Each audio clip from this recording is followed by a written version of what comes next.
a Christian country is now being invaded by Muslims and third worlders, and you're losing your Christian identity because you don't have enough children to sustain the population. Yeah. Because you're only allowed one woman. Got it. So this is a I have an interesting point. I have an answer. Whereas a Muslim man can have 4 wives and 16 kids And just pump them out. and they can survive and protect their identity and their culture and their religion. So it's actually very interesting. And before I let you answer, only one country solved this: Hungary.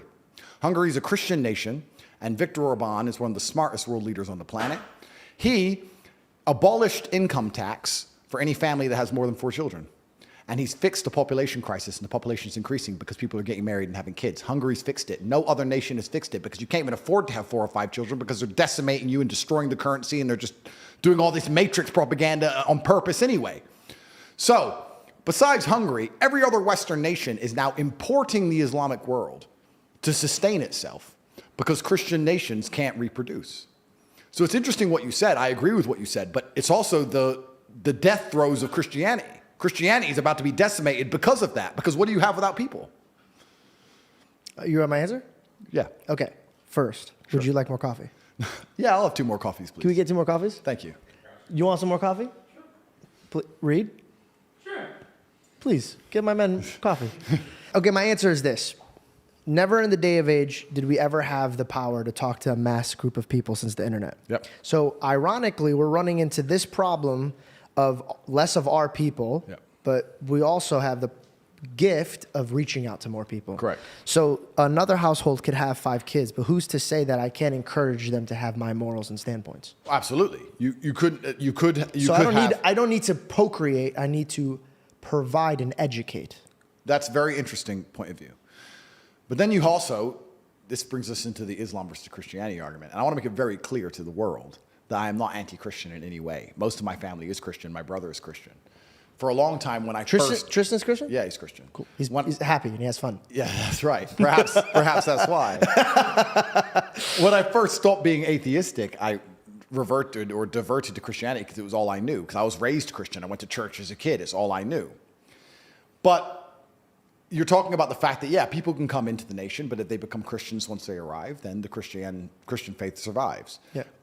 But I think that for that to happen, there would have to be some form of power gap or power vacuum, and it's not atheists which are arriving, and it's going to be very difficult to convince them out of Islam into Christianity, and I'll tell you why.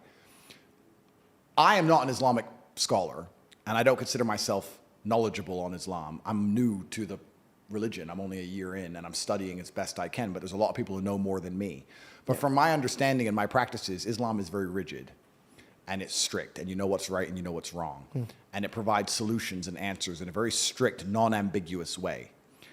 And I feel like if you live a difficult life, like we talked about earlier about why my fan base is so galvanized and why they believe in me, because I offer rigid solutions to problems. And if you come from a difficult place or you raised in a difficult country or a war zone, you're going to look for that rigidity. I don't think the softness of Christianity, and I don't say that as an insult, I just state that as a matter of fact, will be appealing to people who have come from war zones. I just don't, I think it's going to be very difficult to convert them to Christianity. And we're seeing now in the Western world, huge proportions of Christian countries are now just becoming Islamic strongholds, and they can't be penetrated or changed. And okay, so, but you're making it seem like a lot of people that that worship Islam, they're very, very strict with their policies. There's a lot that and by the way, let me speak positively about Islam so people don't confuse my nature. We're friends here, by the way, everyone. We're on the same, yeah, I Don't agree. speak for me. I'm just kidding. No. Heathen.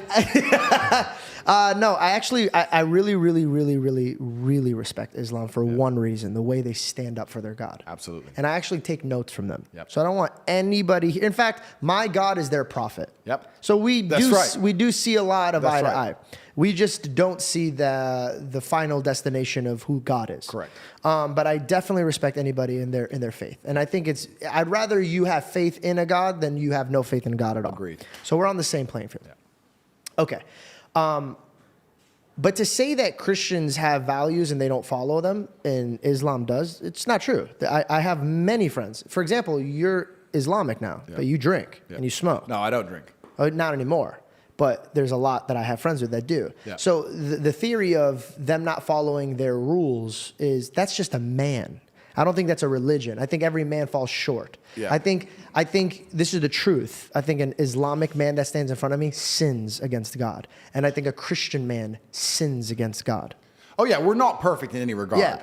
But let's tie back to something I said earlier. We're not perfect in any regard. And it's all down to how you, once again, measure the success of a religion. We talked earlier about measuring the success of a business and life being about money. Numbers, right? But why is numbers account when it comes to faith? I think it should be your faith. That's it. It should be your faith. But faith is very intangible and hard to measure. So I'm just using my limited human brain. Let's just try and measure the success of a religion. Well, the fastest growing religion is Islam. It's not the biggest. It's the fastest growing. Yeah. I think if you were to look at the insanity of the West, I think Islam opposes it hardest in regards to the pure insanity that is being inflicted upon and bestowed upon children in the West. I think Islam I want to say opposes it something, a hardest. compliment for them. What I do appreciate is that they don't let you cross bounds, right? So, for example, when they were making a mockery of my Lord and Savior, Yeah. I didn't see Christians trying to tear down these movies, and I didn't see Christians trying to, hey, that's not okay, or blah, blah, blah, right? Islamic people were like, you're not talking about our prophet like that. Correct. So I find that very beautiful, and I understand that they hold their values. But let me ask you a question. Yeah. Do you not find that appealing? Very. Do you not find it appealing to be part of a religion where you get to stand up for what you really believe in and say, no, you can't say that. No, you won't do that. No, not to us. Yeah. I think they have beautiful qualities that I should learn from. Yeah. But You that don't doesn't find mean I have to appealing? worship their God. I mean, people often ask why I reverted to Islam. And I heard someone say something that you see life and you see other people as you see yourself. So if you're a thief, you think everyone's a thief. You're worried about everyone stealing from you because you would steal in their position. That's how you view the world. It's how cheaters view. That's how cheaters view the world. That's right. And then I was sitting thinking, well, maybe, and of course, this just came from my mind. I said, well, maybe you see a religion how you see yourself. Like, I see myself as somebody who is feared, nobody would want to mock. I see myself as somebody with strict standards and discipline. I see myself as somebody who stands up for what he believes in and doesn't care if he's assaulted and attacked for it. Maybe that's why it was so appealing to me. And then I'd sit and I'd study it and I'd read and I'd realize how close it actually is to Christianity. We believe in so many of the same things. And I don't want to get in trouble here because I am not an Islamic scholar in any way, but I've had even other people say to me, some Christians who I spoke to who started to read the Quran, they're like, it's just condensed. It's like stronger.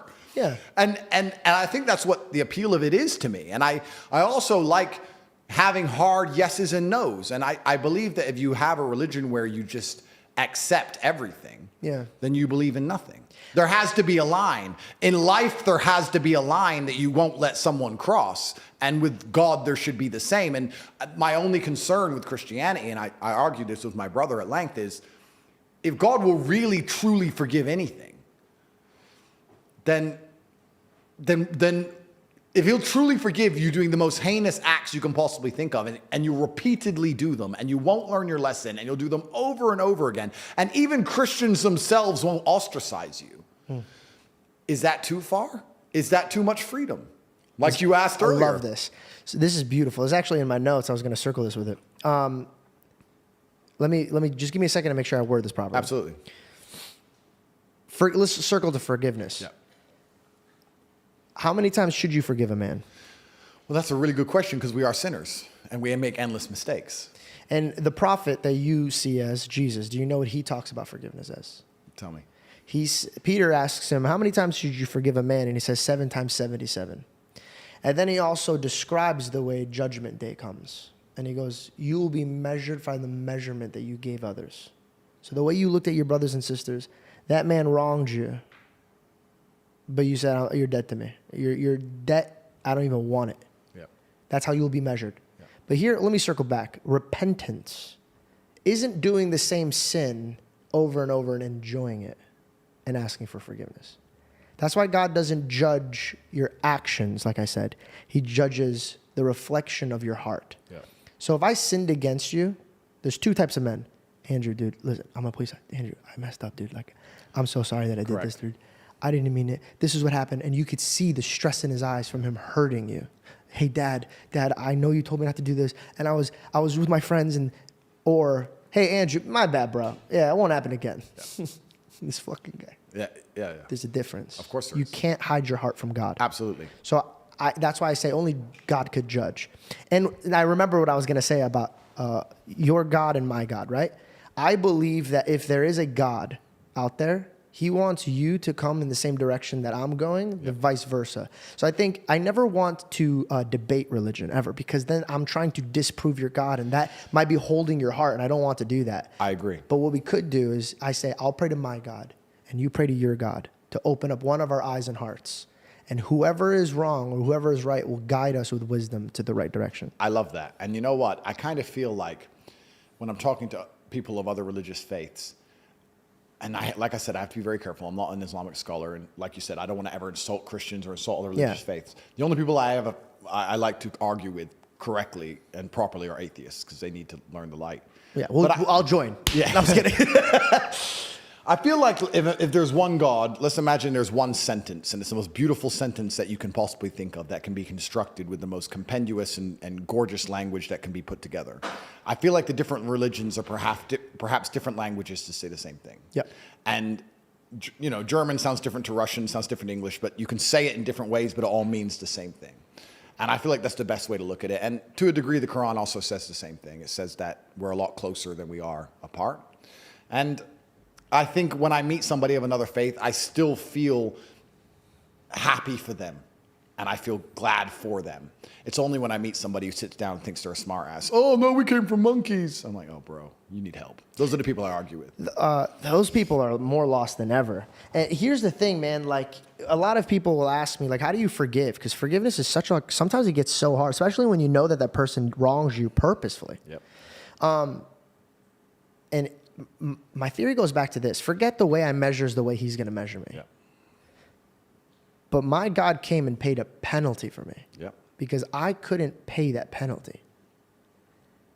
How can I look at another man knowing that every time I come on my knees and I say, God, like, provide me shelter, provide me safety, provide me this, and he always comes through for me. And then I wrong him. And by the way, this is the worst part. I walk into sin willingly, man. You think that I feel good having sex with my girlfriend? I do. That's besides the point. I had to say I do, because I do. Yeah. I felt like I was gonna lie. And she's watching. I do have. I have great time having sex, but afterwards, it haunts me because we're not married. Yeah. Okay, that was a bad example. Let me take that out, because But you know what? No, that's true, because I walk into that, right? I walk into sin. That was my choice. I walked into it. Yeah. But God knows my heart. He knows what I'm dealing with. He knows my steps. Yeah. He hovers me because I ask him to go before me. So he's making the path for me. Now, people, when they see me talk about God, they make it seem like I'm so holier than thou and I don't make mistakes. No, the beautiful part is I am an endless bucket of mistakes. We all are. But how gracious is God to be like, I get it, man. Yeah. And I think the way we get out of sin and the blessings that are given to us, like, you are blessed. But do you know why you were blessed? Because you were given the privilege of wisdom. Yeah. There's another top G somewhere else. Same body, same brain, same everything. Yeah. But he didn't have that wisdom, and wisdom was given to you. Proverbs in the Bible was a king, and he could have asked anything from God. And he goes, I just want wisdom. How does God give wisdom to you? How does he give wisdom to me? First, you got to seek, and you shall find. Knock, and the door shall be open, right? So it's like, what are you asking for? For example, when I asked God to be in this meeting, right? I don't go, hey, God, please make sure I have a great podcast and I kill it and I get views. Nah, I go, God, hey, let me stir up a conversation that wakes up somebody's heart. But for me to do that, I need to be prepared. Yeah. So prepare me to be a man that could talk against a man who's very diligent with his tongue. Yeah. I wasn't prepared for this. God made me prepared for this. So when I ask God for things, I don't get lazy with my prayers. I don't go, hey, God, make me a rich, famous man. Nah, how do you get there? If God was sitting at this table and we're going to try to conquer this world in a healthy way, how are we going to do it? We got to ask for steps. First, I need a good team. I need good hearts. Yep. I need the right tools. Yep. People are asking God as if he's a make-a-wish genie, just like, hey, I want a baddie with a fatty. It's like, bro, what are you going, like, some of the prayers that people ask that God doesn't even deliver is better for them not to have it. He knows best. He knows best. But I also feel like God gives wisdom. God gives wisdom through tribulation and suffering. I'm smarter because of jail. He wanted to teach me something. But question, did you not ask for this life first? Oh, absolutely. So what came first? Was it the fact that you thirsted for a higher life, or was it that God threw you into that? Because for me, if you asked me to be a trainer, hey, I need you to train me, I'm going to put you through your test. Oh, absolutely. So you asked God for that. Oh, he completely. didn't just put you in that circumstance. And that's one of the things that's very interesting. You have people who will sit at home and pray for an exceptional life. They'll say, I don't want to live a normal life. I want an exceptional life. I want a special life, a different life. And then they'll do exceptional things. They'll fly on a private jet. They'll buy a Bugatti. They'll sit in a $10 million mansion somewhere on the coast. And then cry if they end up in jail. Exceptional doesn't always mean good. Exceptional means deviate from the norm. You begged God for exceptional. A Romanian jail cell is a unique experience, just as a Bugatti on a private jet is a unique experience. If you want the experiences, there's no light without dark. You can't have both. If you're going to pray to God and ask for all these amazing things, you have to understand there's an equal and opposite force, and you will pay the price. And here's a beautiful thing. Let me backtrack that one line you just said. You could pray for something, but remember, there's two people on the phone listening to your prayers. Yeah. I like that. And here's the craziest part. You know when who's giving it to you. Yep. You know. You Deep in your heart, you can feel it. Oh, of course you can feel it. You're lying to me if you say you can't feel it. And you know what? Maybe that's where I'm self-reflecting. We're talking about being vulnerable. I'll be vulnerable. Maybe that's actually where a lot of my motivation comes from, despite the fact I think I'm genuinely putting my life and my livelihood in danger by speaking so much truth against the matrix is, if I was getting all of this money and all of this fame and I wasn't talking about God and doing good for the world, I'd be very sure the devil was giving it to me. I'd feel it. I'd feel cheap. I'd feel dirty, and I would feel anxious. Like, okay, I've got this fame. What am I doing for the world? Okay, I may be entertaining. I may get some views. I may get some clicks. But what am I giving the people who believe in me? Am I scamming them? Am I hurting them? Are they getting better? What am I doing for the people who know my name? Am I just taking all this shit from the devil and I'm not giving anything back? Am I actually making anyone feel better about themselves? And then you sit there and realize that, yeah, you are. You're taking it from the devil, and you'll pay the price tenfold with your soul. This is why I sit and find the bravery to think, I'm currently on bail in the middle of a judicial process inside of the country we are sitting in right now. I've been advised by all legal counsel to not do podcasts. Here I am doing a podcast. Why?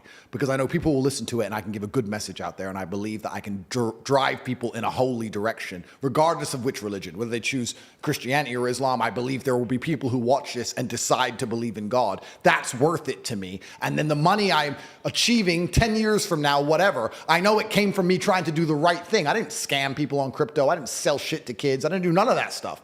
That is from the devil, and you will pay the price for that. You can't, there's no light without dark. You can't just go through life robbing banks and think you're going to get away with it. I got a parable for you that's in the Bible, and I think this kind of relates to you a little bit. But before I say that, can I, and be honest with me, do you feel like in your heart that if you did not do that for God, or if you did not do it, you feel like it's going to be taken away from you? Yes.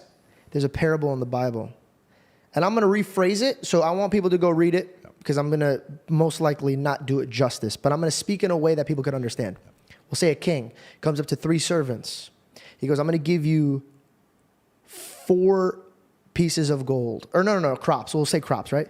4 crops for you, 2 crops for you, 1 crop for you. Go, plant your fields. The one with 4 goes, awesome. Look what God gave me. Boom, boom, boom. And he made it like so much. The second one who had 2, he goes, wow, he gave me 2. Boom, boom, boom, boom, boom. And I did it. Okay.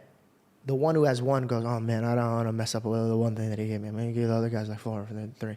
And then I'm going to mess this up. Okay, you know what I'm going to do? I'm going to hide it. I'm going to hide it. And then when God comes back, I'm going to be like, hey man, I didn't lose it. Look, I have it right here. You know what God did? He cursed him. He said, give it to me. And he gave it to the one who could multiply it. Because at the end, he thought that all of the glory was because of him. But he should have known that if it did well, it was going to be for God, so there was no failing. You have to go out and know that everything was given to you, and it's a privilege to be in the chair that you're in. Absolutely. To have that voice that you have that could tune into so many of these kids' ears, Yep. There's a responsibility that you're holding. I truly think the next journey that you're going to have is a spiritual one. Yeah. I think it is. Oh, and you're completely right. And when you asked me the question that I said yes to, the reason I said yes is, if God gave me this platform and then I acted a coward and I was afraid to talk because of the matrix or because they came for me or because I'll lose my money or because they'll lock me up, I would pay for that cowardice. You give it to the one who's not a coward. You give it to the man who's not a coward, which might be the reason they gave it to me in the first place. because I was the one who was standing up fighting against all this shit earlier on. I was the one who did it. I was the one who went nuts. And I think that's why you were boasted in pride, because at the moment he's like, I'm not going to remove that from him just yet, because that's what's fueling him. Yeah. Regardless, I need him to do that job. Yeah. Apostle Paul, he killed people. He was killing Christians. He just destroys this Christian that was a disciple in front of him. And that Christian was like, this is so predictable. Look at you guys. He goes, you guys have done this on and on and on. And then God took Paul and made him one of the greatest disciples. This is an ongoing thing that people don't understand. It's usually the people that God, the humans would be like, God would never use that guy. And there's like, oh, use that guy. When Jesus was born, the first thing they ask is, from where? That's their first question. Yeah. From the ghetto? What good comes from that place? Why the kings of kings is coming from there? Don't believe it. Yeah. Are kings coming in on a donkey? I don't believe it. Yeah. I know you don't talk to people. I know that after you're done with a podcast, you kind of go on and do what you need to do. But I would love to stay in contact, because I feel like we could sharpen each other. I think so too. I think it would be very interesting, certainly.